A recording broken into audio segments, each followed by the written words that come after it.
And I'll give you the question. Okay. Your question. Well, my question is, we have the Chesapeake Bay. Everybody loves the Bay. However, they have made it so partisan that nothing gets done. And somebody mentioned today we're sick of party loyalties that overcome the voters' wishes. I'd like to know specifically from each of you if you have any kind of a plan at all, it doesn't have to be detailed, to really address the problems in the Bay with 6 states whose watersheds flow into the Bay. Don't you think it's time for us all to get together, and it doesn't matter what party you belong to?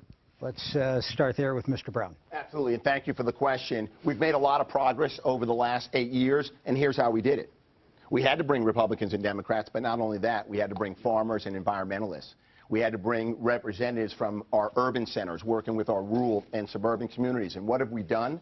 We've put more land into program open space than ever before in the history of the state.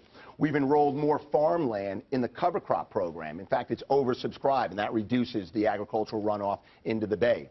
We made some tough decisions, limited septic tanks for large developments, and we also are well on our way to completing the renovation and replacement, the upgrade of our largest wastewater treatment plants. We've made a lot of progress, but we still have work to do. We still have dead zones in the Bay. We still have pesticides and nutrients running into the Bay. The only way that we're going to make progress is not by rolling back the things that are working, but continuing to forge that consensus. In my vision for protecting the environment, we broaden the environmental coalition. We focus on environmental justice issues. We focus on the next step, which is closer monitoring of pesticides. As we are going to upgrade our nutrient management program in about 2 or 3 years. We still have work to do, but we have demonstrated in the last 8 years that we can now bring groups together to make the kind of progress that the Bay and that Marylanders deserve. Delegate Mizir. I hear the frustration in your voice. The Bay is our most precious natural resource. And we all should be frustrated when pregnant women are being advised by their physicians not to swim in the Bay because of the impact that it could have on their pregnancy. We can't stand for this. The Bay used to have an ecology that would clean itself. You've heard it before. The oysters are the kidneys of the Bay. A large adult oyster can filter 50 gallons of water in 1 day. But we've overpopulated and overharvested them, and we've created a situation where our rivers and streams and tributaries are bringing in so much pollution that the populations are dying out. We have to rebuild our oyster populations to help them do what they naturally can do to clean up the Bay. We have to protect more bayside land so that our rivers and streams and tributaries aren't producing as much phosphorus and nutrients and sediments going into the Bay. We have to get serious about addressing the agricultural pollution and runoff that's coming into the Bay. In our last report card, the Bay ranked a C rating. And we know that 23% of the pollution going into the Bay is coming from our chicken farms. I have a plan to address all of these issues while also saying no to dangerous, unregulated fracking in our state and being unequivocally opposed to building the liquefied natural gas export facility in Cove Point. All of those things taken together are what we need to do to protect our precious Bay. Mr. Gansler.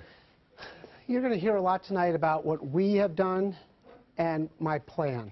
The difference, I think, between the candidates is I've actually been working on this issue and all these issues. The last 8 years, the environment and the Chesapeake Bay has been my top priority. We started 8 years ago doing river audits every 3 months, and we did 24 of them around the state to determine what issues were ubiquitous throughout the state that were causing pollution and what issues were peculiar to that particular rivershed. And we have changed the culture in terms of enforcement, not only in-state but out-of-state. We went after a natrium, a plant in natrium that was putting chlorine, was putting mercury in the air, 50 pounds a year that was going to western Maryland. And this, one of the things we haven't talked about much on this campaign is climate change. And we need to address climate change because Maryland should be the leader in environmental issues. We had the biggest water pollution settlement in the history of Maryland since I've been there, biggest air pollution, biggest asbestos case. We got $4.6 billion with other states against American Electric Power that's putting coal soot into our air and coming over Maryland.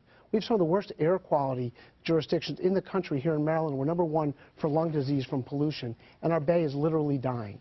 We're not going to get it back to where John Smith was when they were putting a frying pan over it and fish were jumping in there, but we certainly can get it to where it was 50 years ago if we have willpower. If we're able to take on the pollution lobbyists and ag secrecy that's gone on and actually clean up the bay, and finally we're going to have chicken manure converted into energy and power when I'm governor.